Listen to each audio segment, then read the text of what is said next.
Welcome to Barnyard Language, honest talk about running farms and raising families. We are Katie and Arlene, an Iowa sheep farmer and an Ontario dairy farmer, with 6 kids, 2 husbands, and a whole lot of chaos between us. While this is a podcast for farm families, sometimes our content isn't for the whole family.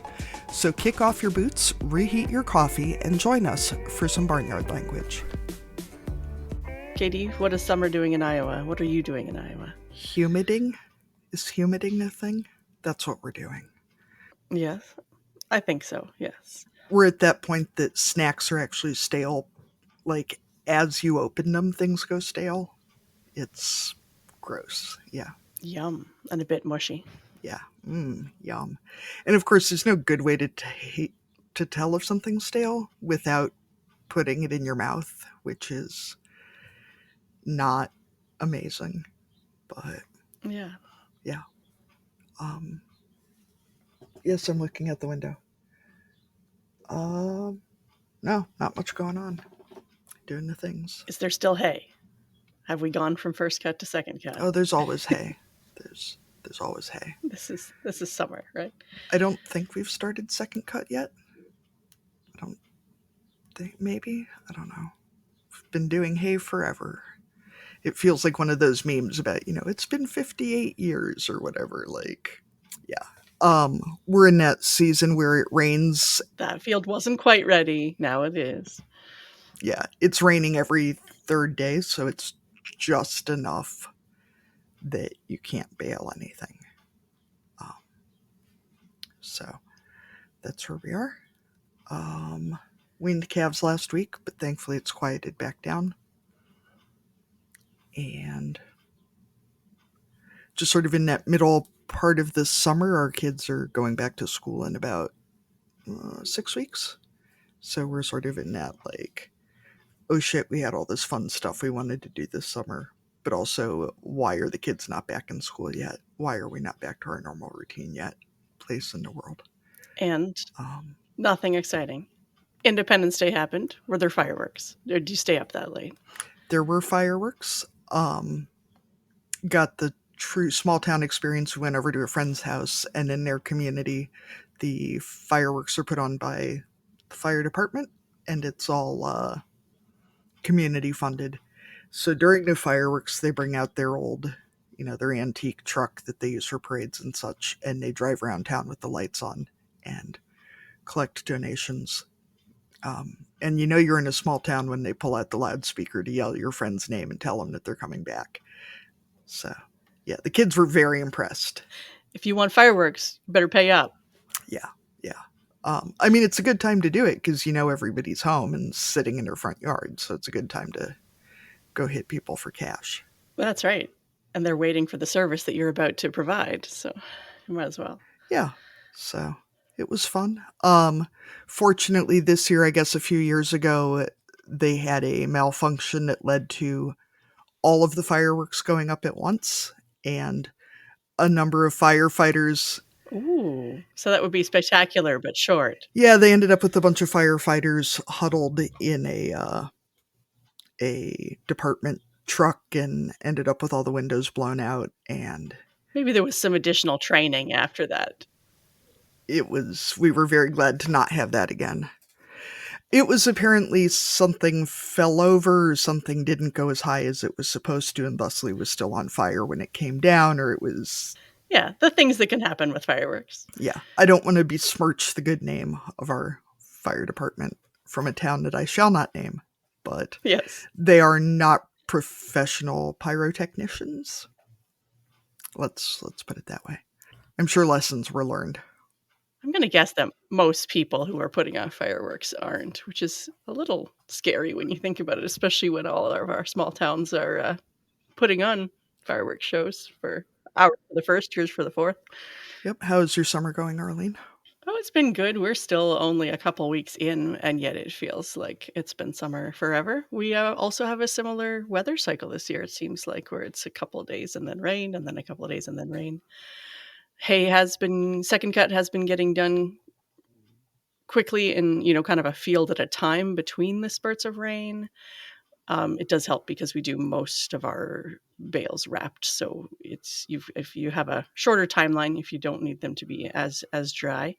But I know last night we went to bed because we were getting up to milk my father-in-law. I think he got in at 2 because there was a field of hay that had been cut and baled and needed to get wrapped right away because it was already wet enough. It had gotten washed. It was one of those ones where we were taking a bet that we could get it cut and it wouldn't get rained on, but it did. So anyway, things are happening on that front. The first cow show of the season happened, or heifer show, and it was successful. I think we ended up with 22 kids from our 4-H club, 5 calves from our farm, and everyone had fun and worked well together.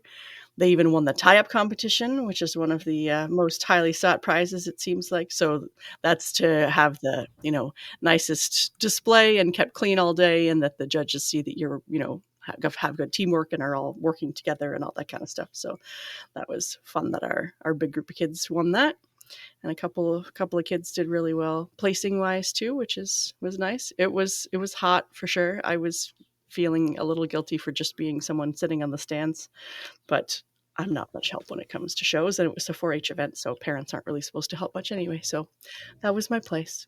I just stuck with being a good spectator. It's nice to see parents just letting their kids do the things that the kids are supposed to be doing instead of the parents doing it for them. Yes, yeah, that is true. That is the idea. Yeah. I hope my kids don't come under any false expectations about the level of my involvement in their future activities, because it's their activities. Yeah, and it is a little easier for me to do that because mine who is involved is 18. It's not like she's a 10-year-old who still needs some help and support. She's the one helping out a lot of the younger kids at this point. So I jump into action when she asks for help with, say, getting food or getting her something to drink. Those are my main support roles when she's busy clipping and doing other calves' top lines and all that kind of stuff. So that was my mode of assistance. And this week, number 3 in the house is going to a Shakespeare camp. So I'm doing a little bit of chauffeuring. He's going with a friend, so we're splitting up the driving a little bit. But he's doing Macbeth this week, so that wasn't something that I would have thought that he would choose necessarily. But his friend wanted to do it, and he went along for the ride. So he seems to be excited about it, though. So at the end of the week, we'll get to go and watch him be in Macbeth. The kind that you can learn in a week with a bunch of tweens and young teenagers. So I'm sure it'll be entertaining.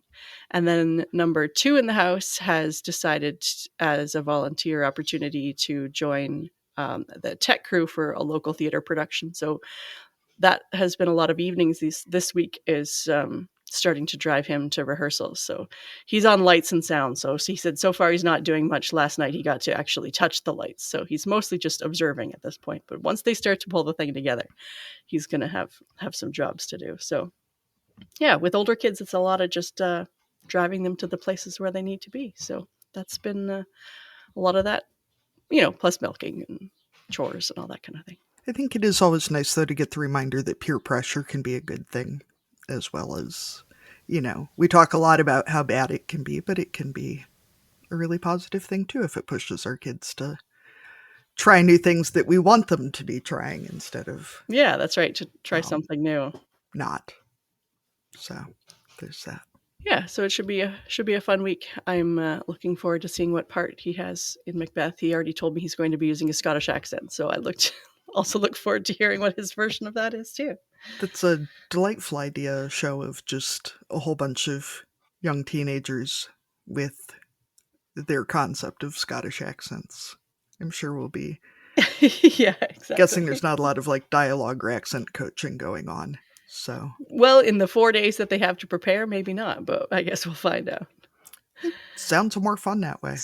I don't know. Yeah, that's right. So on the theme of summer, we have a summer appropriate episode coming up, and Katie wanted to make sure that we knew that she thought it should be called TikTok. So this is our TikTok episode. Yeah. And I'm sorry in advance for all the scratchy itchinesses that you're going to feel listening to this show.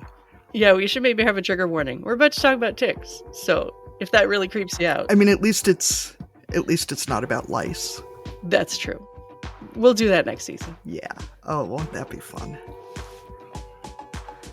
Today, we are excited to be talking to Deb Crunican, who's joining us from Ontario, another Ontario guest for all of my fellow Ontarians.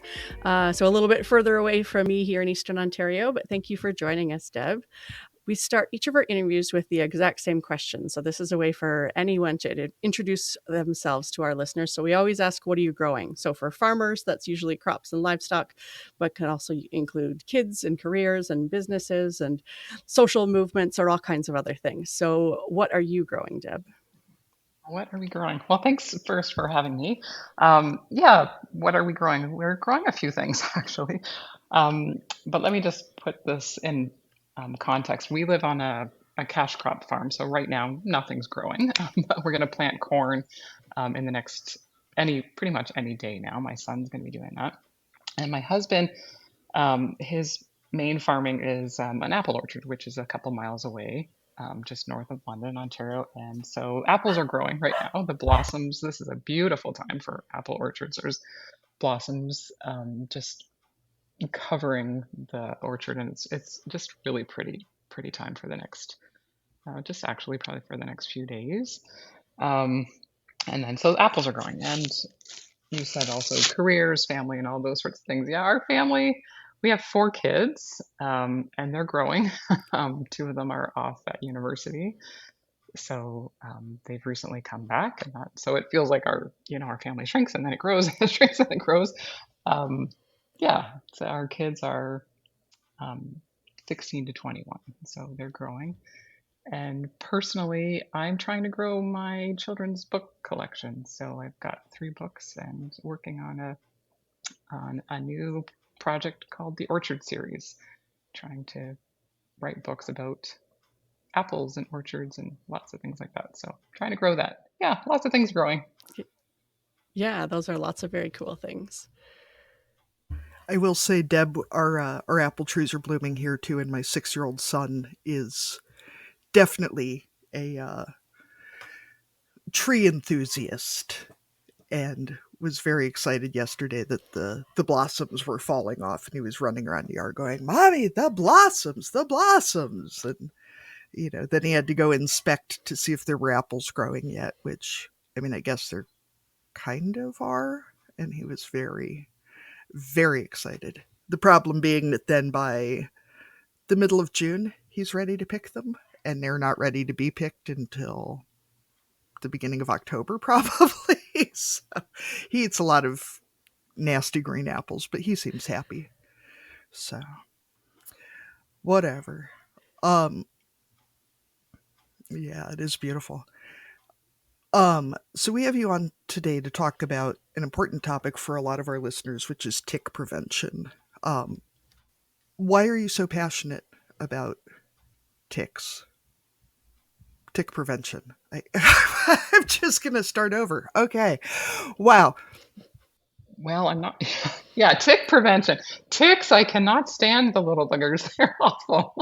I'm not passionate about them at all. But like, no, no, no.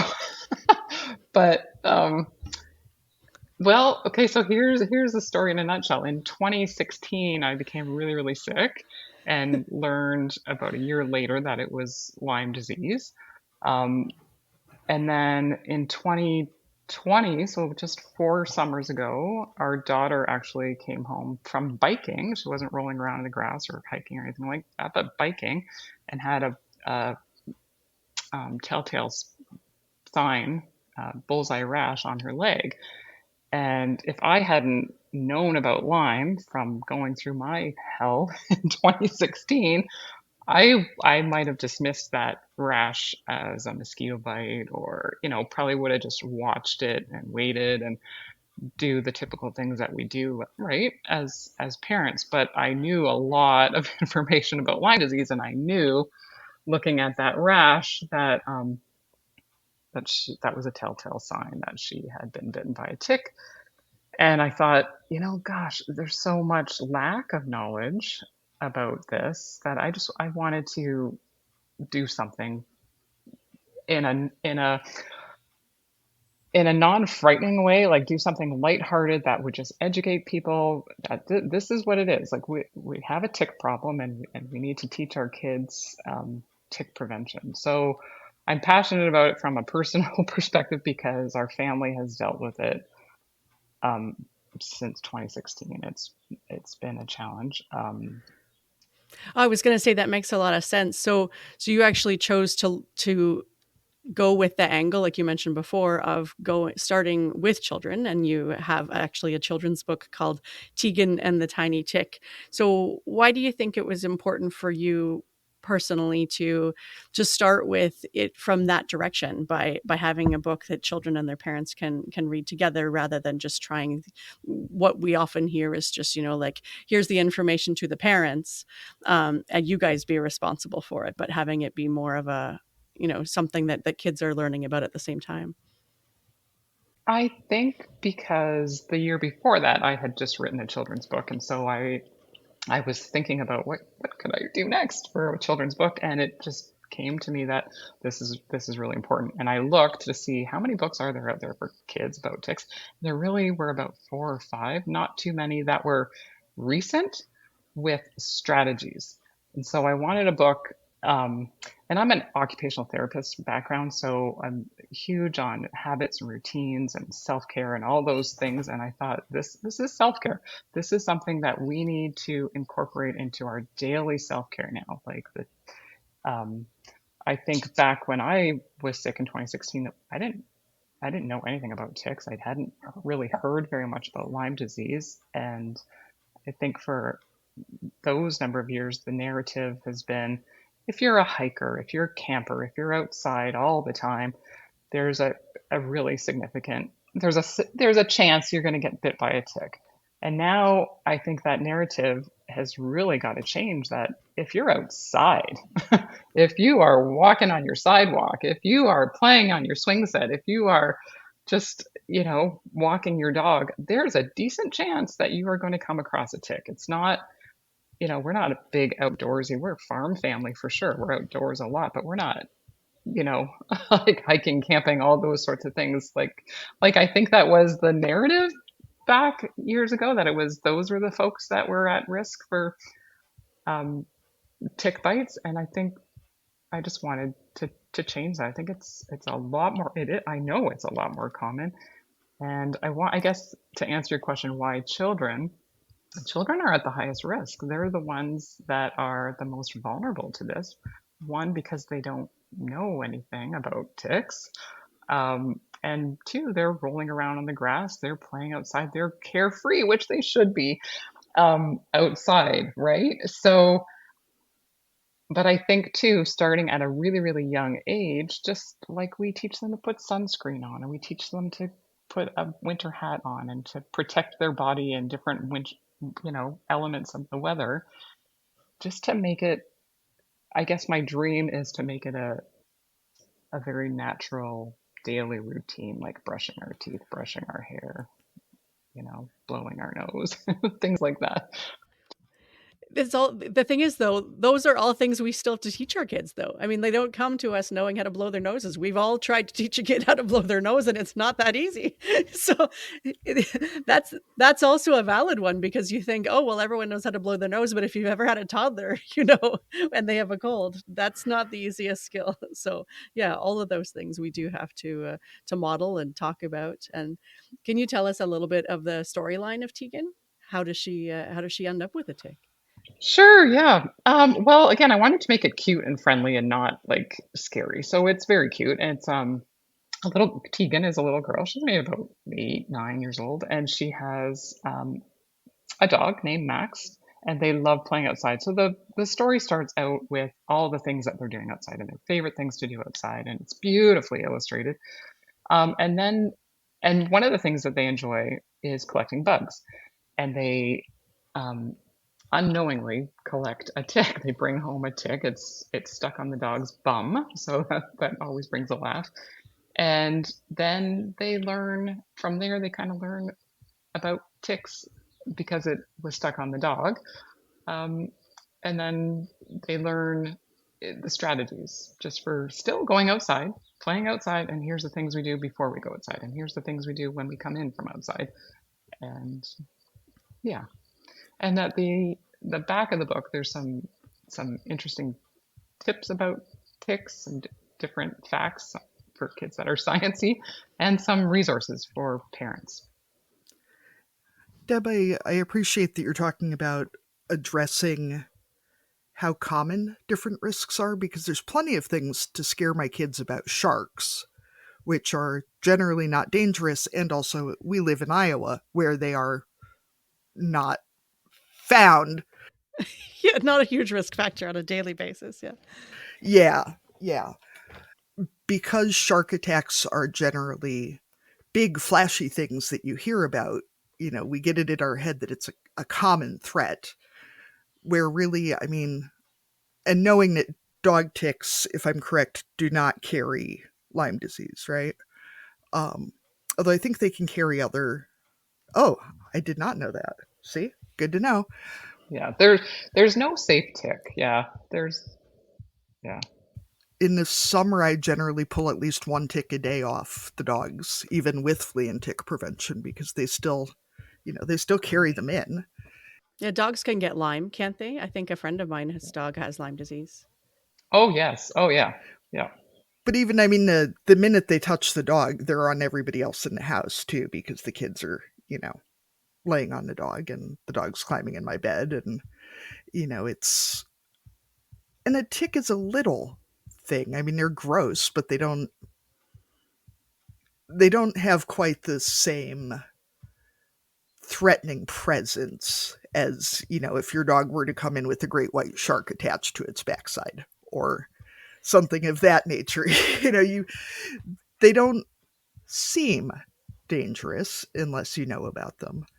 Um, but I appreciate too that it sounds like you're still encouraging people to go outside and do those things, because I think some of the things I've seen around tick prevention also makes it sound like ticks are like wearing little ninja costumes and preparing to like parasail out of trees and attack you like any moment you go outside, which some days it feels like they are, but it's not a real helpful way to prepare people, I guess. Do suburban and urban people get exposed to ticks? I mean, they must, but I presume at a lower rate than farm people? I don't know. I don't spend time in town. Oh, I don't have any statistics on that, but just from people I know, so we are north of London, and we're in a rural community, and there's a few of us out here that have Lyme disease, but there's also quite a few Mm. in London itself. And so for one story, piles of leaves. There was a woman who told me in London on her street, um, her daughter was playing with leaves, and she's like 3, and covered in little flecks of what looked like sand. And they soon realized that those weren't flecks of sand; those were the nymph ticks, the baby ticks, like hundreds on her. And that's the city. In the city, there's a subdivision too in London that seems to have 10 or 12 people with Lyme disease. So it's definitely it's everywhere. I think I'm telling my family, think of it like ants. They're everywhere. Ticks are the same. They're everywhere. You need to know every single day that there's a decent chance that you're going to find one. I think it's worse in the States from what I'm understanding, but um, you know, there's no border for ticks. They don't stop. They're everywhere, right? And they move. They travel on birds. They travel on mice. They travel on deer. So they're not staying in one area. They're not staying. They're not just rural. No, I I will say this entire conversation is making my head itch. that's probably a myth too. There's lots of myths. We should get somebody on to talk about lice and see how itchy we can make people with that one. Yeah. See, now we're all just going, ugh. And, Sorry. no, it's fine. So what are you said, in the back you've got resources about, like resources for parents, but for those people who are listening right now, what are some of your top tips for parents and for children when it comes to that daily self-care like you were talking about, when we come inside from being outside, whether it's the first or the fifth time that we were outside today, what should we be doing? Yeah. Well, before you go out, I would say put on the bug spray, right? So there's different ideas about that. There's natural products. There's DEET. There's a whole pile of different things now that you can use as a repellent. So that's number one. Use a repellent every single time. Um, Wear light colored clothes so that especially if you're going in an area like you are, there are areas that are more risky for sure. So areas that have high grass, a lot of bush, those sorts of things, there's more of a chance. It's not that there's no chance on a sidewalk, but there's more of a chance, obviously, into the tall grass. So I would wear light colored clothes. I would tuck my pants in my socks. Um, and then when you come in, the things you want to do is take those clothes off right away, put them on in the dryer on high, because that will kill the ticks more than putting your clothes in the wash. Um, we have at our back door, we have like a lint roller, so we can kind of take a lint roller to our pants, and any loose ticks that are not attached or they're on your clothes or the tiny little ones that you might not see will come up on a lint roller. And then of course checking for ticks, and just having maybe a partner in your family, um, that you check them and they check you, the back of your head, things that are hard to see, like behind your ears, in under your hair, those sorts of areas. Have a shower. Yeah, those would be the main strategies. Now, when or if you find a tick that has attached itself or is your checking partner has found one, what is the best technique for removing a tick that's already? Right. Yes. And yeah, good question. The best way to do it is to get the fine tip tweezers, and try to get as close to the head as the tick as possible, and pull it out straight. You don't want to squeeze the body of the tick, because that's where the germs are. That's where the bacteria lies. So if you squeeze that, there's a good chance he's going to regurgitate his bacteria into you, which is exactly what you don't want, right? So it's getting as close to the head as possible and pulling out straight. So when you talk about treatment, are you waiting for that rash or that bullseye that we talk about? Antibiotics, it's doxycycline is recommended for at least 21 days. That is the International Lyme and Associated, I forget, ILADS it's called, International Lyme and Associated Disease um, recommendations. It's 21 days for any tick bite. Or if you don't see the tick, but you do see that bullseye rash, like our daughter had, it's 21 days of doxycycline. Yeah, but the sad thing is, not all doctors know that. Not all doctors follow those recommendations. But that's a whole other political kind of thing. But that is what is needed to prevent. If you don't want to have chronic Lyme and a life of misery, then you need to take antibiotics right away. And is it the same for children and adults? Oh, no, it's not. Good question. I'm not up to date on what it is for children. It might be amoxicillin instead of doxycycline for children. Sure. And I mean that's obviously a question for your doctor, but it's Yeah. Yeah, that would be for the doctor. Yeah. Yeah. But people can look that up. They could look up the ILAD's recommendations for a tick bite. now there. I don't know how much experience you have with the different types of ticks, but I know that there are some that can carry diseases other than Lyme. I anecdotally I know someone who ended up with a meat allergy related to a tick bite or whatever that kind of reaction is. So I suppose there are risks depending on the type of tick or where you live geographically as well. Yeah, and I'm not up to date on all that. I know that meat allergy one is a dog tick, then it's Rocky Mountain spotted fever that causes the meat allergy. But that's the thing, that's not never just Lyme. There's usually a whole host of co-infections that can happen. Babesia, Bartonella, Ehrlichios. There's so many. There's so many um, diseases that are carried by ticks, and there are, yeah, one of the facts at the back of the book is there are over 700 tick species worldwide. That's a lot. And they've all got different things that they can do. Yeah. That is a lot. They've all got different things. Yep. Yeah. I just want to loop back to one thing you said earlier when I was thinking about, you talked about putting on bug spray, or some kind of bug repellent. When we're talking about application, is it important to do, like as an adult, if you're just walking around, like, do you think putting it just on your ankles or legs is effective? Like on kids, are we doing their whole body? Like, do you have I'm just thinking of, like a way to approach that as a family. Like what do you think is the best technique for that? Well, when I walk my dog and we stick to the road, I just put it on my ankles. I Hmm. don't do a whole body spray. But if I were gardening or something like that, then I would put it all over. Sure. Yeah. So kind of think about what you're going to be doing or what they will be doing. Yeah. Yeah. That Yeah. makes a lot of sense. Yeah. Um, Katie, before we move on from ticks, do you have any other not too sciencey tick questions? I'm just really regretting that I don't have more guinea fowl now. Guinea fowl are death on ticks, I'll tell you what. I mean, they're also horribly noisy and kind of weird and generally very strange animals. But we did have noticeably fewer ticks um, on our property. And thank you for the reminder that I need to run to the vet's office and pick up more flea and tick meds today, because it's that time.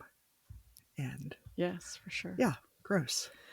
Um, so I just wanted to talk about some of your other books, because knowing that you have an orchard series coming up, I'm guessing that some of them are farm related, and that's who our audience is. So I'd love to hear about some of your other book projects. Great. Thanks for asking that. Yep. So the first one I wrote was 2 years ago, and it's called Each One Matters.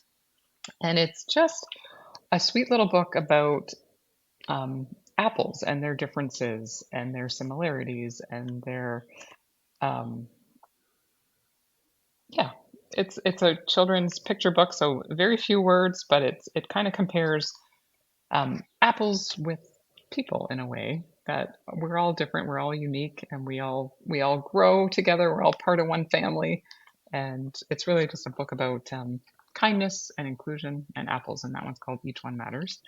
And then just about a month ago, I released the second book in a series called Each Season Matters, and it teaches children about the four seasons through the eyes of an apple tree.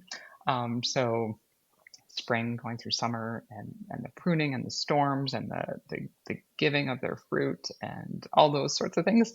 And again, an analogy of life for us really in the seasons that we go through. So it's a fun little book too. Each season matters. Yeah. Very cool. Katie, that might help your son to like hold off a little bit and not eat the apples too soon. Yeah. There's a time for everything. Yeah. Well, you have met him, Arlene, but I guess he was a little tater then. Deb, I was thinking too how interesting apples and I guess other tree fruit are as a crop on a family farm compared to things like corn, where you plant it and you harvest it in 1 year, where we have apple trees on our farm that my husband's great grandparents planted that are still fruiting. And to think about that difference in continuity and family history of things like apples too, where I mean, you don't get fruit the first year you plant them, and they take a lot of tending and a lot of work the rest of the year for a fairly short but hopefully very bountiful um, harvest. And I know Arlene just planted an apple tree, what, last week? So she's well on her way to. Yeah. I don't have a whole orchard. I just have two, but I knew I needed two if the other one was going to produce anything. And I was also wondering if your books are your project alone, or do you have people? You said they're beautifully illustrated. I wasn't sure if you were complimenting yourself or if you work with an illustrator. Oh gosh, no. Yeah, I work with an illustrator. Um, Yeah, it's okay. Yeah, it's okay if you're. We would be totally fine with you complimenting yourself. yeah, no, that's not me. I have no artistic ability that way whatsoever. The Orchard series ones, the ones about the apples in the apple tree, are illustrated by Vasen Sovetnikova. So she is from Russia. Yes. And the second book, or the Tegan and the Teeny Tiny Book, Tegan and the Teeny Tiny Tick, sorry, Tanya Zainalova, and she is from the Ukraine. So, yeah, well, I don't work with them directly, so it's the world of self-publishing. So there's a publishing group that helps me, and they've contracted out illustrators, and I was able to choose which one I wanted for each project.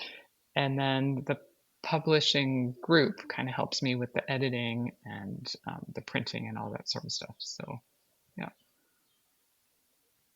and they're from London. They're called Indie Publishing Group. Do you Yeah. have any ideas for future books? Does the Orchard series go longer than this one, or what other stories do you have brewing inside you? Yeah. Well, I definitely think a pumpkin one needs to happen um, for the fall. I don't think I'm going to have that ready for this fall, but maybe the following fall, something on pumpkins. And the one that's stirring in my brain right now is about planting season and just with a parallel to just planting kindness and how little seeds can grow into big things. So a little something around those lines. I don't want to say too much more, but yeah. Yeah, for sure. If people are interested in finding your books, what platforms do you use, or where are they currently available for sale? Yeah, they can find them on Amazon just by Googling my name, Deb Crunican, and then the three books will show up. They're available. I've got them in a couple of um, farmers markets. They're obviously at our store and one in Quebec and another one in the London area. Um, the Tegan book is in a couple of the provincial parks, and I'm trying to get them in more of the provincial parks. But people could also visit my website, www.debcrunicanbooks.com. Yeah, and I'll be happy to mail them out. That's a really good idea. Yeah, yeah, parks and conservation areas and all those types of places. So, Katie, do you want to go ahead and do our county fair question, and we can wrap up so that Deb can move on with her day? This is how we usually end each of our interviews. Unless there's anything else you want to cover about your book, or you mentioned before, Deb, that you want to mention the sponsor of the book. Is that something you wanted to include? Maybe at that, or even after we do this question, because you already talked about where to get the books, I can just do kind of like, is there anything else you want to cover while we're talking today? And then maybe you can bring it up at the end. Does that work? Okay. All right. So, Katie, if you do the county fair question, and then I'll wrap up and ask Deb if she wants to add anything, and she can include the sponsor of her books there. Okay. So, Deb, we ask all of our guests, if you were going to dominate a category at the county fair, what would it be? And categories can be real or made up to ensure that you win. I think my husband and I we make a mean apple crisp, so I think we'd like to rule the apple crisp category. I will We've volunteer to judge that. That seems well within my wheelhouse to have an opinion on right there. I do That love me an seems apple fitting. crisp. He peels the apples, I make the crumble, and we have it done in no time, and it's delicious, right? So yeah. Hard hitting journalistic question. Depth of apples to depth of crispy topping ratio. Let's see, Arlene and I were on the same track here. What is the appropriate ratio? Oh yeah, we're maybe like a third and two thirds. More apples, less crumble. Yeah, yeah. Well, I'm like a half and half girl, but 1/3 apples, 1/3 crumble, crispy topping, 1/3 ice cream or whipped cream is probably really ideal in my world. Oh, there you go. That's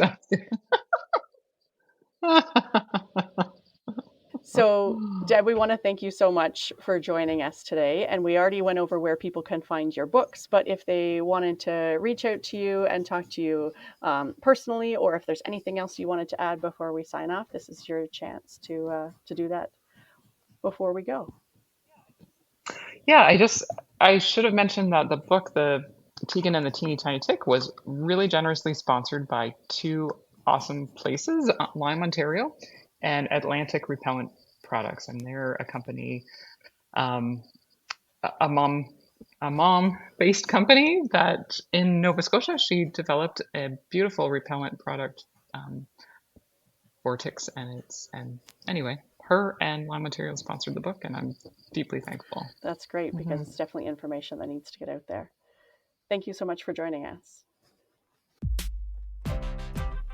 Our goal as podcasters is to create a program that makes you feel less alone as a farming, ranching, or homesteading parent, but we can't do it alone. Supporting Barnyard Language on Patreon helps us cover production costs and ensures the future of the show, but you'll also gain access to exclusive perks and behind-the-scenes content. Your support enables us to continue bringing you the thought-provoking conversations and inspiring stories week after week. So if you find value in what we're doing and want to be part of the Barnyard community, head over to patreon.com/barnyardlanguage and choose a tier that suits you. So we have already talked to Deb, and now we have Steve Tome, who's also joining us from Ontario, and he has a slightly different area of expertise. So we're not going to ask Steve what he's growing, because as far as I know, you're not from a farm. Is that right, Steve? That's correct. Not from a farm. Yeah, so we usually ask our guests, what are you growing? But since you're an expert in ticks, I don't know that I really want to ask what you're growing. Definitely not growing any of those. I promise you that. That's right. So since you already talked to Deb about her personal experience with Lyme and with ticks, can you tell us about your relationship with ticks? Which sounds really weird, but you know what I mean. I definitely have a relationship with ticks, and I wish I didn't in a lot of ways, but I'm definitely more, it's just such a casual relationship for me because I deal with it all the time now. I've been in this role at the Middlesex London Health Unit for 9 years, and I'm the field and vector-borne disease field technician, I guess, here with the health unit. So I do a lot of mosquito and tick stuff, but yeah, ticks has definitely been more of a growing concern for us here in our region and for the public as well too. So I definitely get, our team gets a lot of tick submissions, and we get lots of text messages on weekends and late nights about, I found a tick, what is it? Like with worried people and stuff like that. But it's just part of the role at this point, but it's all good. Sure. So how did you end up in that role? Is it something that you studied, or you kind of ended up there because that's where you were needed? Yeah, no, a great question. So I have a background in education. So I've worked with students and youth throughout my life, and in this role, a part of our job is to supervise some summer students. So I was able to transition from a health promotion role here at the health unit to this role. So it's kind of like a mix of outdoor field work and then in the office stuff, and then helping to kind of supervise some students with their mosquito, treatments throughout the summer, and then their tick collection through tick drags and stuff like that. So that's how I ended up in this position. But I'm very outdoorsy. I spend a lot of time in the outdoors. So I have a little bit of a background in geography as well. So maybe that was a selling feature for me to get the role. I have no idea, but I've been in it for, I think this is my 8th year, 9th at the health unit. So it's been a pretty fun job. So, Steve, can you tell me what a tick drag involves? Because right now, honestly, I'm envisioning like taking a bunch of dogs with real soft floppy ears out and letting them run around, because they always get them right on the back of those ears. Oh, ugh. So one of the best ways that we kind of go out and look for ticks, when we actively go and look for ticks, is we bring a big white blanket with us, just kind of like the color of my shirt, and we have a rope on it, and we just drag both sides of a trail. And ticks just naturally kind of migrate towards the trail because they're kind of attracted to carbon dioxide, those types of things. And then they're just going to wait with their arms out in hopes that something's going to walk by. So it could be you or your dog or another family member or a deer or raccoon. And so we try to, go and collect those, and we'll send them off for testing and stuff like that, with kind of like our provincial, our team members over at the province to see if they're carrying Lyme disease or any other types of diseases. So we look really weird walking through the bush. People have stopped us to be like, are you guys flying kites, or what exactly are you doing? We definitely look odd just dragging a bunch of white blankets through the bush. But I mean, once we stop and tell them, then usually people are like, "Oh, awesome! Thank you for doing that." So we make a lot of friends in this job, but we don't like the ticks, so nobody's really friends with them. So, do ticks and mosquitoes have any redeeming qualities? I mean, I'm usually hard pressed to find an animal that I can't come up with the redeeming quality for. But Yeah, for sure. So apparently, opossums eat a lot of ticks. So I'm sure, farming community, you have a lot of possums kind of coming across the farm. Don't get rid of them necessarily, just because they will help reduce some of the tick population in the area, is what I've heard. And then mosquitoes, male mosquitoes are actually really good pollinators as well too. So although the females are the ones that bite us, the males are the ones helping to pollinate crops and flowers and stuff like that, all the things that we love as well. So those are the only two really that I can think of.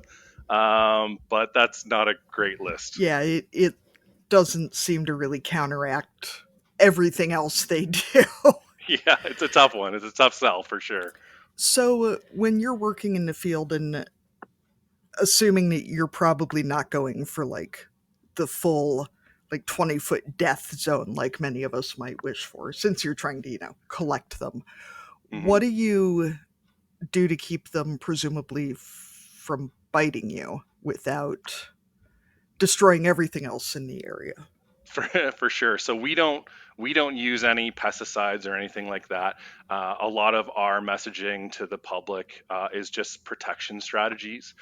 So if anybody's out, enjoying the outdoors or working in the outdoors, doing chores, whatever, just protect yourself. Be educated. Ticks are out there.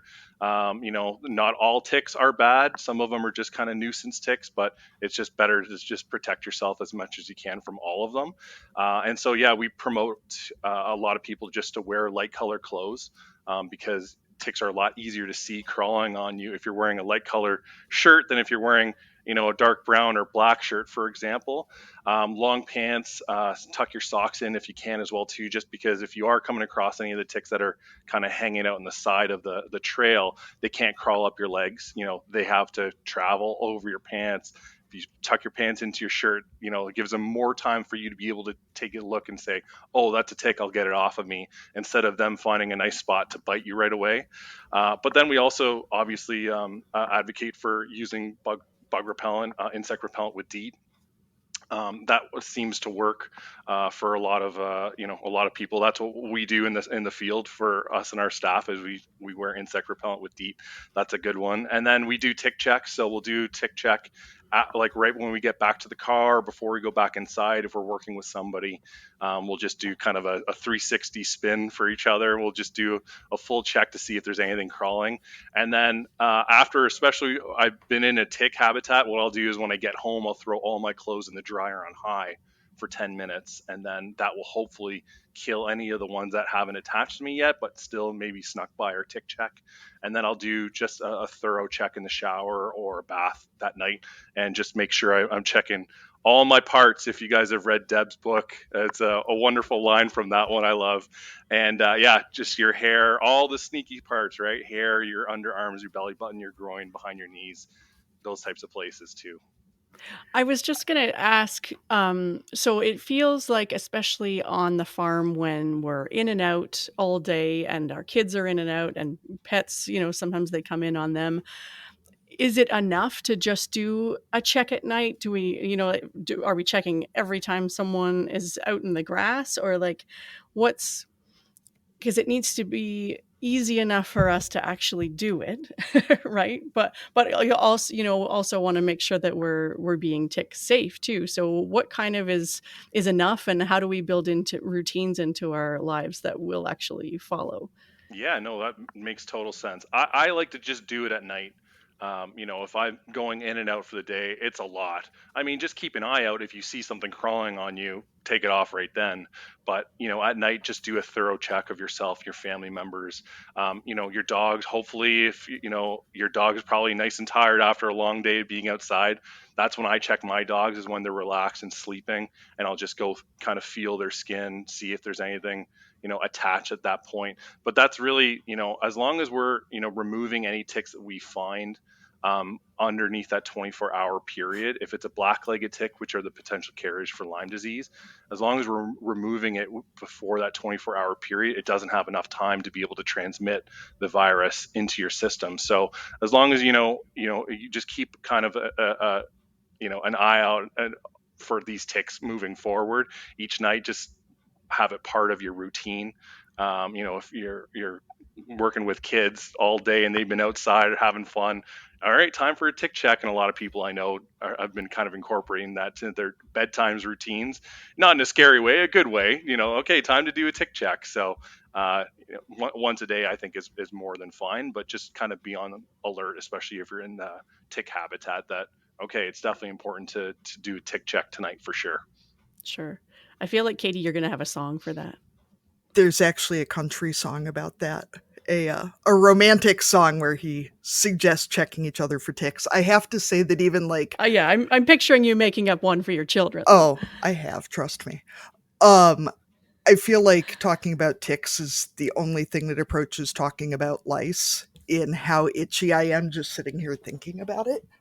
Steve, have you also found that everyone seems to have that, if they're lucky, has that one friend that can find a tick anywhere? We have one friend that will come over to visit. No matter how well I check the dogs, no matter what we put on them, we have one friend who will sit down with them and just pull ticks off like it's, I don't know how he does it. Something. Yeah, it's It really depends. I mean, I've been doing this for a while, so I kind of know what I'm looking for.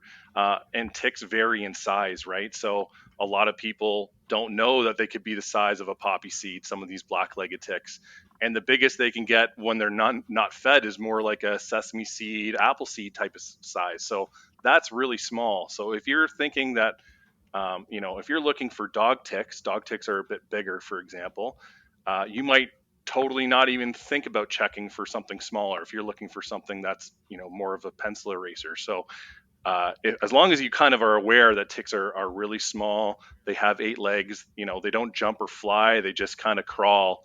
If you see something, it might trigger something in your brain to say, okay, that's not a squishy spider. That's things a little bit more durable. So yeah, finding those, they are really, really sneaky. But yeah, you do have to look really hard sometimes for them, depending on, if you've been in the habitat for them or not.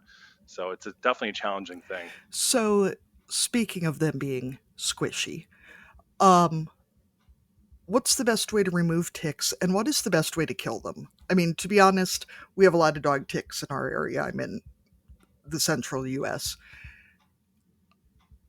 I hope no one is. If you're easily grossed out, you're probably not listening to our show.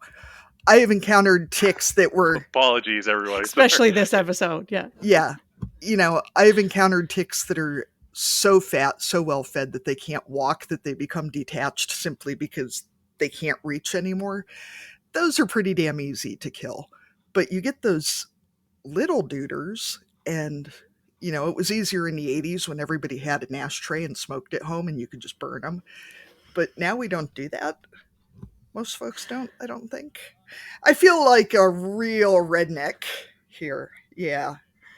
No, that's okay. It would be effective, I'm sure, but yeah, ticks are really tough.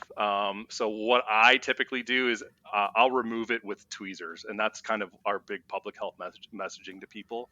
Is if you are finding any ticks that are attached, just remove them with tweezers. Get as close to the skin as possible, and then just pull straight up and away.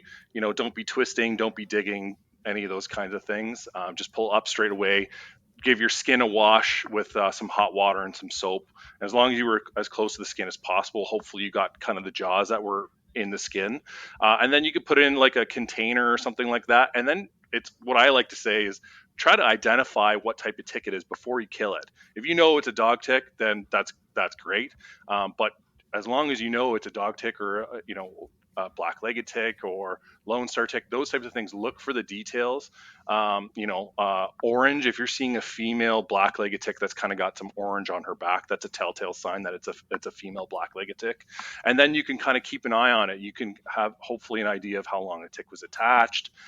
If it is a tick of concern, just take note of where you removed it from, and then just have a note of what how long you think it was maybe attached. And then if you have concerns about the bite, then reach out to your doctor or healthcare provider and talk to them about it.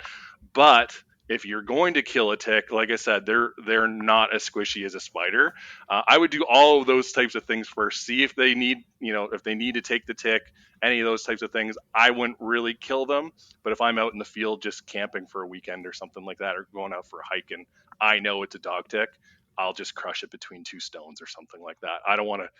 I'm not carrying a little container with me necessarily to save the tick to bring it back home. I might carry tweezers with me. I always kind of have a pair of that with me. But if it's a dog tick or if it's any other type of tick, I might just crush it between two stones. That's kind of an easy way to do it. But that's because I know what I'm looking for. So until you're all very familiar about the kind of the details and physical characteristics of these ticks, try to save it if you can. Have a little Ziploc baggie with you or something like that. You can just throw it in and keep it safe from attaching to you or a family member. I have to admit that I'm just picturing you getting stopped by airport security on your way home from a trip with like 20 little vials of ticks in your pocket. Like, that's not weird at all. Not weird at all. I don't know if they'd give me more of a hard time with the tweezers or not, but they're both I would not want to be traveling with either, I don't think. So I'm sure it varies a lot by jurisdiction, but say where you live in Southwestern Ontario, what is the current guidance when it comes to testing? Because it feels like sometimes I've heard if you had a tick on you, you should get it tested. And then other times they say, oh, we're not doing it anymore. What are some of the, or at least in your area or places that you know of, what kind of meets the criteria to actually, if you're saving the tick, what are you saving it for and for how long? And is anyone going to actually look at it? Sure. Yeah, no, a great question. Typically, the assumption is if you're in a risk area for Lyme disease or black-legged ticks, the assumption is that it's positive for Lyme disease. Just because if it was attached for 24 hours, you can go and visit, a pharmacist or your physician to go get some medication and kind of deal with it before it even becomes an issue, kind of thing. But other than that, if you were, what I would say to people is if you're going to collect it, keep it in a little container. That's a safe way to help identify it. You're not really grossed out because it's attached to you. It's a little bit of a stressful situation. So I just say remove the tick, put it in a container, see if you can identify it, and then just talk to your doctor. Us here at our health unit will actually identify ticks for people. So if they're not really sure what they found, they could always bring it to us at the health unit and we'll be able to let them know either through a phone call or email or in person if we're around as well too, just to let them know, not to worry, it's just a dog tick, no risk for Lyme disease transmission at all. But then also there's also resources available for people online as well, just because sometimes you find a tick on a Friday night and the office isn't open until Monday. So that's also a stressful time. So instead of maybe a trip to the emergency room, for example, take the time to identify the tick. We promote www.etick.ca. That's one of our kind of Canadian resources. You could take a picture of it, and as long as it's a clear picture, they'll be able to identify the tick usually within 48 hours or less. So that's really a great resource for a lot of people. It's been around for, I'm going to say 4 or 5 years, something like that, but definitely became more of a great resource for people during the pandemic, those types of things when people weren't out as much, dropping ticks off, for example. But definitely a good resource. So that's kind of what we say is assume that the tick is positive, just have an idea of how long the tick was attached, and then reach out to your healthcare provider, let them know where you were. Maybe you were in a risk area for black-legged ticks and Lyme disease, maybe you weren't. So all those things will kind of help your healthcare provider determine whether you might need some antibiotics or not. I know, Steve, I'm of a certain mid-40s sort of an age, and I feel like, when we were growing up, Lyme disease was something that happened to people who were through hiking the Appalachian Trail or living outside in Montana, something like that. Where, one of my friends here in town was just diagnosed with Lyme. And she goes outside, but it's for half-hour long hikes with 2 little kids. It's not a in-depth sort of a thing. So I think it is really important for people to remember that they're everywhere. Probably climbing around your house right now. I hope everybody's really itchy right now. Hopefully not, and probably not. But yeah, outdoors, wooded areas for sure are where black-legged ticks kind of tend to be. But they hop on critters like mice and squirrels and raccoons and deer, and they travel everywhere. Birds, for example, they can fall off into long grass, for example. Dog ticks do kind of prefer long grass for the most part, but they can kind of go back and forth between hardwoods and long grass as well too. So as long as you're kind of aware of what to look for, if you are going to be enjoying some outdoor time, protect yourself as much as you can. Check yourself that night. Those types of things. And yeah, it's Lyme disease is an awful disease. A lot of people know somebody that's gone through it, and it's a really, really challenging one. So just kind of keep an eye out for, especially if you're in an area where, okay, deer ticks are being found here, I should keep an eye out for symptoms related to Lyme disease, like short-term symptoms. They might start between day 3 and day 30. But a bullseye rash, if you've heard of that, that can develop in 70 to 80% of the time. But you may not see that rash if the tick bit you on your head. So you have to kind of be aware of other symptoms that might be related to that, with headaches and fevers and muscle and joint pain, for example, fatigue. Those are all kind of early symptoms that may be related to Lyme disease. So, if you're an outdoorsy person and all of a sudden you start to feel unwell, start to pay attention about maybe you missed a tick when you were doing a tick check, for example. So having an idea of what those symptoms are, or if your kids are kind of complaining about those types of things, just make note of it, reach out to your healthcare provider, and hopefully you go from there.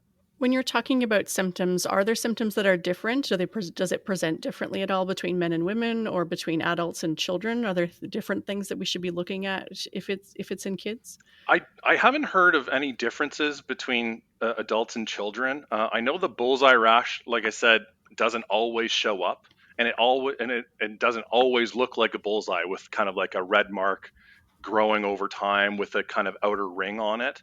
That kind of varies between people. Lyme disease, the symptoms vary between people as a whole. So I don't think it really, is different male or female, or young or old.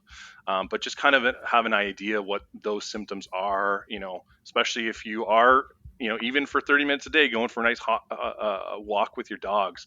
If you're going for, a hike, then the chances are there for sure that you could come into contact with them. So I was also wondering about tick prevention for farm animals, for livestock. I don't know how much experience you might have with other animals beyond kind of that household variety, but are there other animals that can get Lyme disease that would be on our farms? Or I know that cows can't get it just because I have cows and our vet says it's not a concern, but maybe there are other animals that it is more of an issue.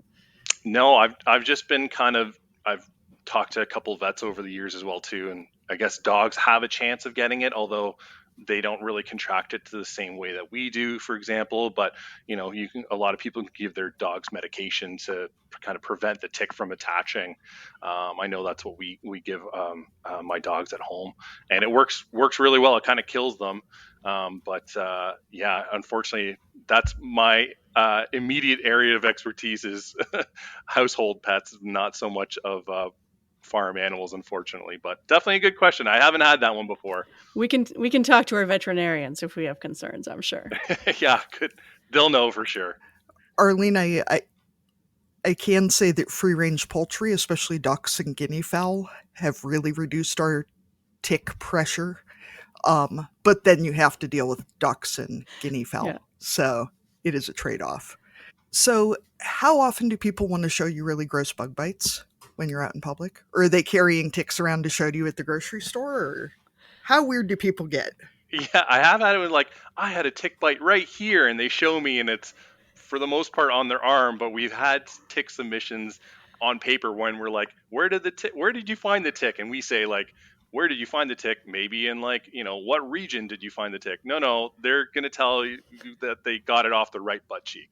So I haven't physically seen any of those, but I've visually seen the description of where these ticks have bitten, and they're pretty sneaky spots. So I've had some text message, photos at 11 o'clock at night. I'm like, oh, what does this person want? Oh, it's a picture of a tick. Of course it's a picture of a tick. Or somewhat of a rash. Is this a bullseye or not? It is a bullseye, yeah. And so I'm no nurse, so I tell them, I'm like, well, you should probably go chat with a nurse or a doctor or something like that, just to be safe. But if they can show you the tick, then you could tell them right away, like, okay, there's no concern, that's a dog tick. That's the best part about like, it still sucks to find a tick on you or a family member.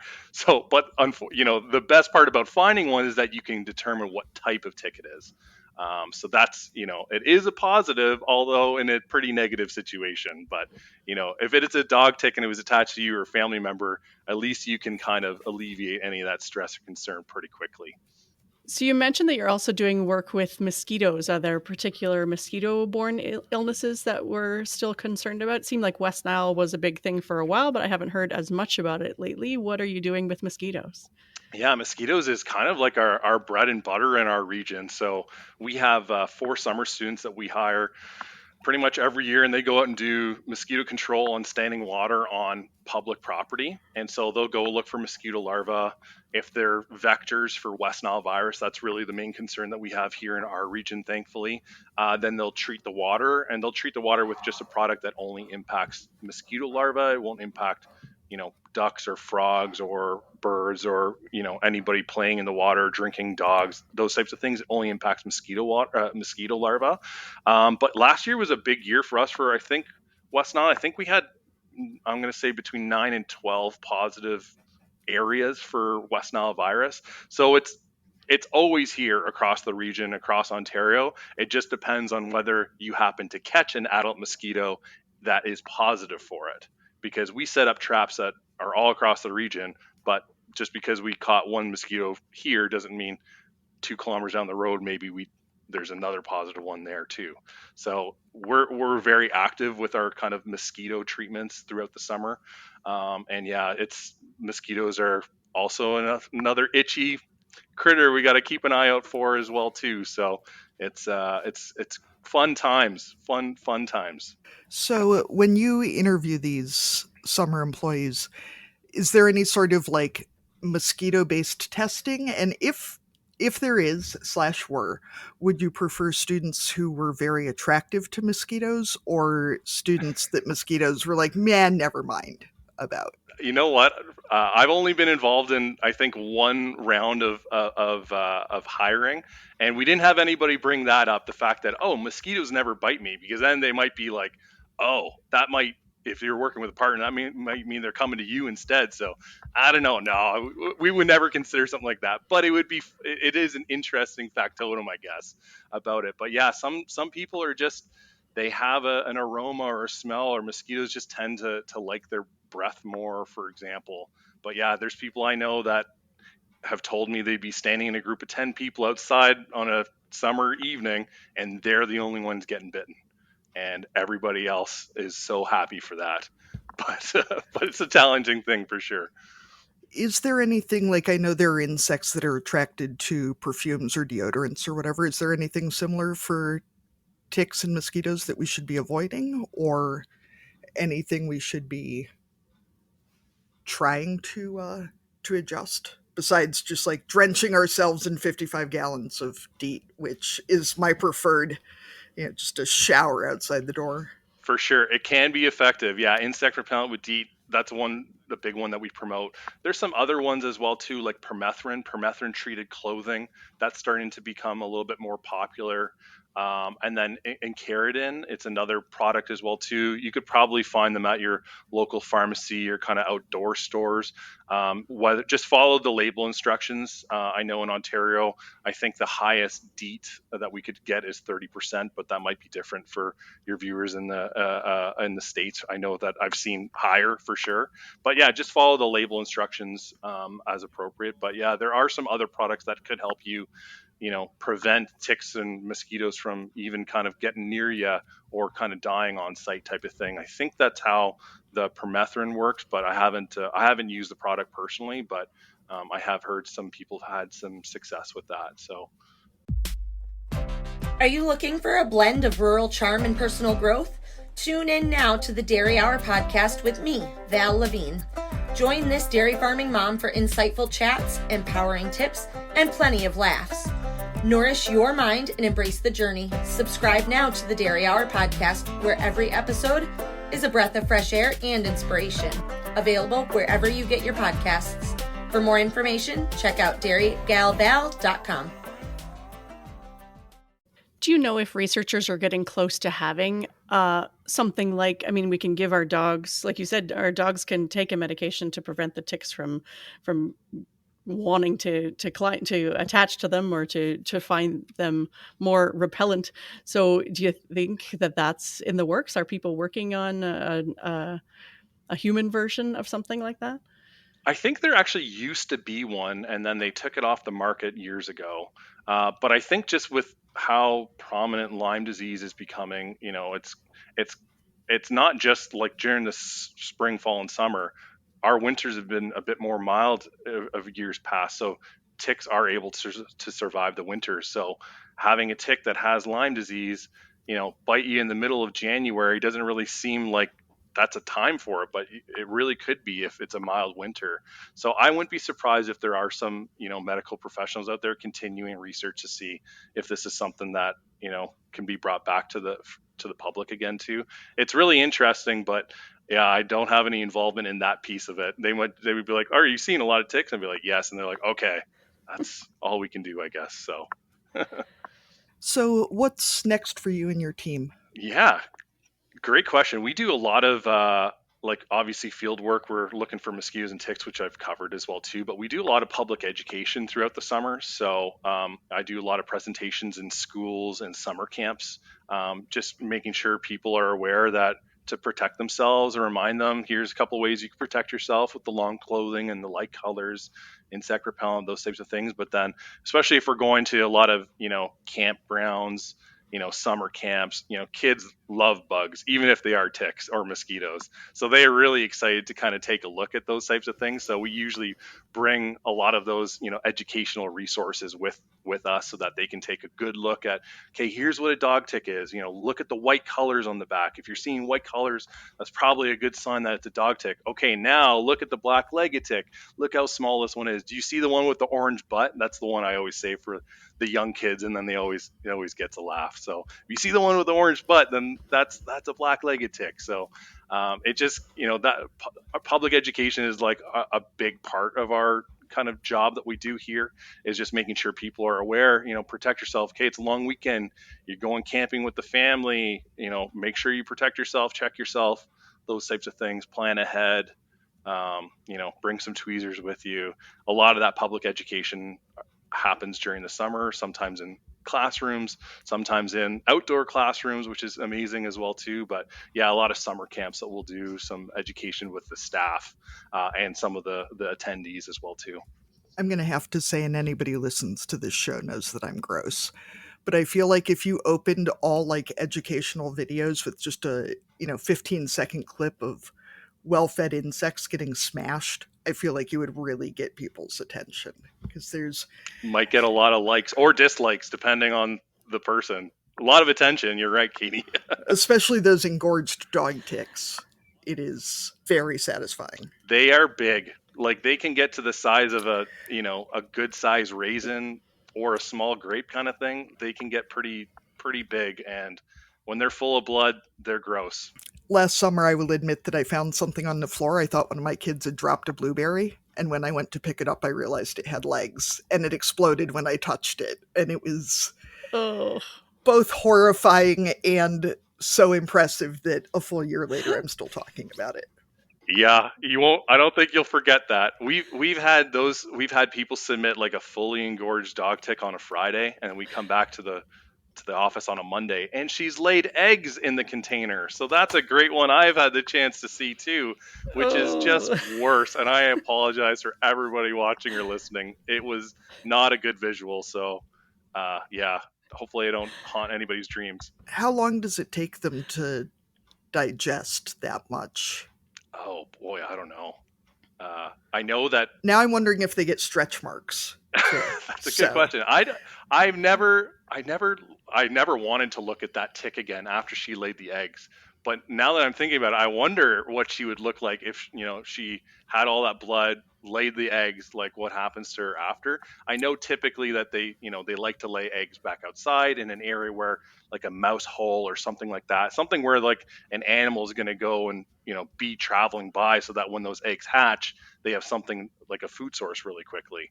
But it's gross when you do find them, regardless of whether it's in the floor of your kitchen or something like that, or outside, or if it was on your dog. Or that's usually when you find, a lot of people find them on their dog, is when they've been attached for 7 days. And that's the interesting thing, is that they can attach for 7 days. If they're left just to feed, they will just tap out eventually and maybe fall off, and they are a gray, gross mess. What is the life cycle of a tick? Like, how long do they actually live for?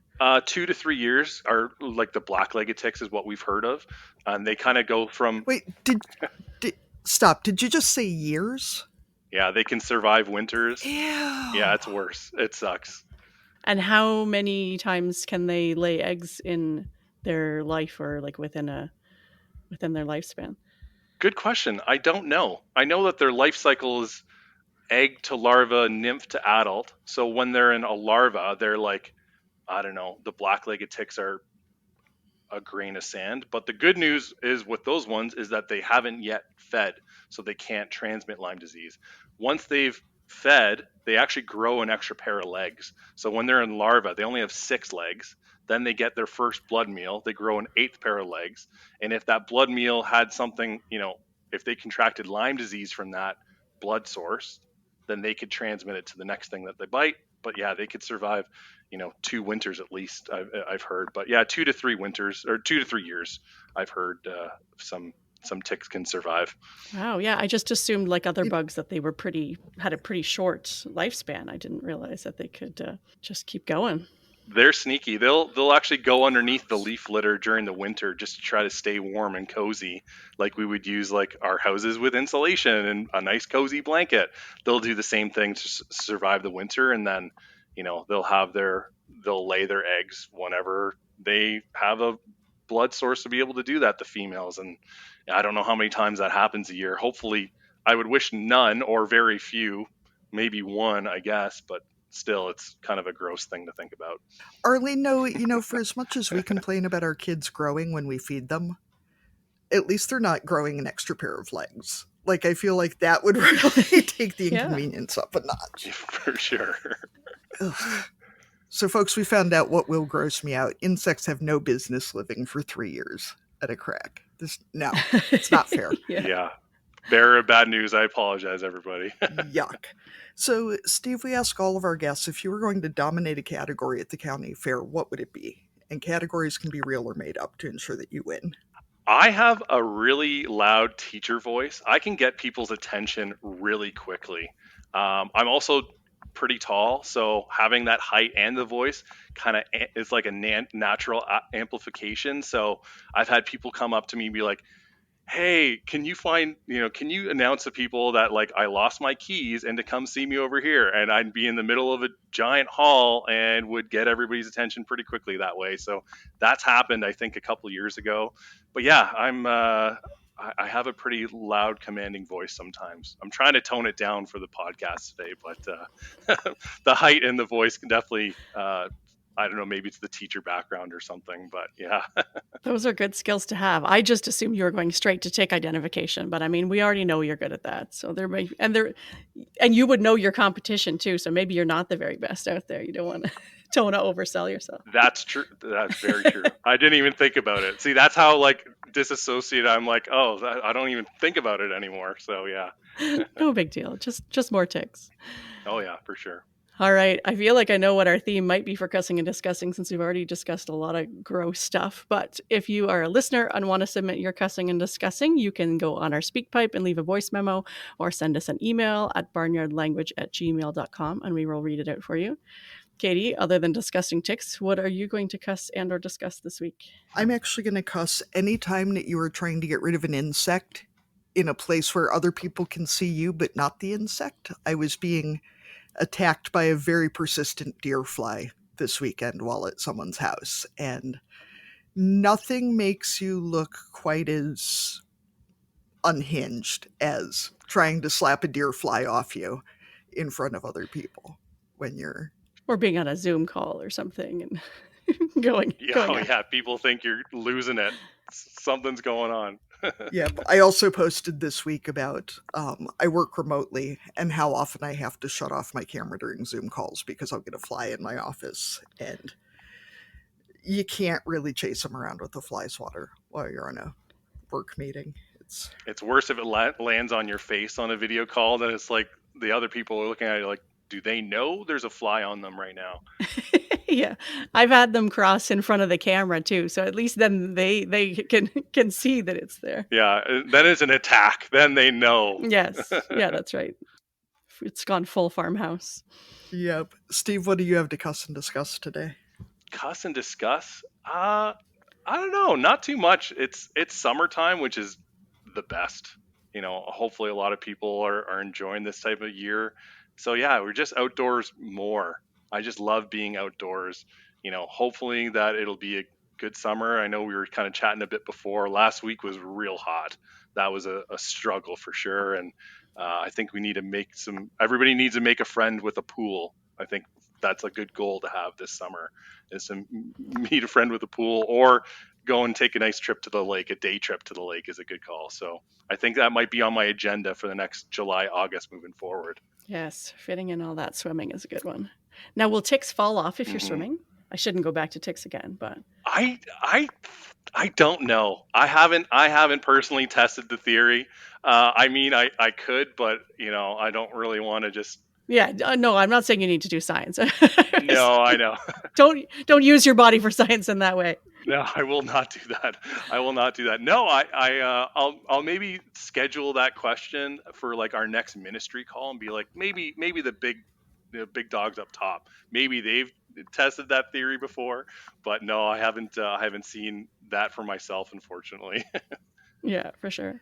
Steve, I feel like with all these summer students, if you're going to study how long it takes a tick to digest blood, and you want to study if ticks fall off in the pool, I feel like really the answer is to stick a bunch of dog ticks to your summer students, wait for them to get engorged, and then send people to the pool and see if they fall off. Oh, that would be a hilarious thing to include in their job description, I think. Yeah, just sign the waiver. It'll be fine. Don't read the fine print. It's all good. Yeah, it'll be okay. It'll be fine. They would love it. It would be a good story. What did you do last summer? Well, yeah, you'll never guess what my boss asked me to do. Arlene, what do you have to cuss and discuss? So this is tangentially related because we've been talking about blood. I've been thinking about doing blood donations again recently. And it's the kind of thing that through having kids and, childcare was limited at times, and it felt like I just didn't prioritize it, or felt like there wasn't time to do it. But the other day, I finally actually booked a blood donation appointment, and I'm going to be conscious of the fact that sometimes I've been rejected for having low iron. So we're going to have some steak in the week before that appointment so that I hopefully won't get turned away. So just a reminder, I mean, we're talking about summer, but summer also sometimes means that the demand for blood goes up because people are busy and they don't make it in for those donations. And on a personal note, my dad has needed a few transfusions in the last couple weeks. So it's just highlighted for me how important it is that people actually take the time to do that. So if you meet all the strict criteria and can give blood or plasma, try and book your appointment and make that a priority if you can. So that was my discussing, I guess, for this week. So thank you, Steve, so much for joining us today. Can you remind us of some of your favorite tick resources and where people should look if they're trying to identify something or in that freak out stage where they found a tick and want to remember what to do in the moment? For sure, yeah. So eTick, www.etic.ca is a great one. That's you can take a picture of the tick that you found, submit it, and they'll get back to you about what type of tick it is within those 48 hours. Usually it's very quick. Healthunit.com/ticks is where we have some really good high quality photos of dog ticks and black-legged ticks, and just to kind of give you an idea of what to look for, some of these characteristics on the size and the coloring, those types of things as well too. Those are great resources. And then for the folks in the States, check out the CDC website about tick safety, protection strategies, surveillance. Those types of things will help you kind of stay safe, be aware, checking out, especially if you're in an area where you are seeing a lot of deer ticks. They'll have details about what type of symptoms to keep an eye out for, how to protect yourself. But we kind of covered a lot of that as well today too. But CDC is a great resource. We use it even still in our, all the time. It's a great resource for us too. So Perfect. Thank you so much. It was great to meet you and to chat with you today. Yeah, thanks for coming on, Steve. Yeah, you're welcome. Sorry to give you nightmares for next little bit. But We'll put a trigger warning on this episode. Yeah, maybe. Thank you, guys. Thank you for joining us on Barnyard Language. If you enjoy the show, please support us on Patreon with a donation. Big thanks go out to our show editor, Krista Paffrath at the Rural Podcast Network. Please rate and review the podcast wherever you listen and follow the show so you never miss an episode. If you want to connect with other farming families, join the private Barnyard Language Facebook group. We are always in search of future guests for the podcast. If you or someone you know would like to chat with us, get in touch.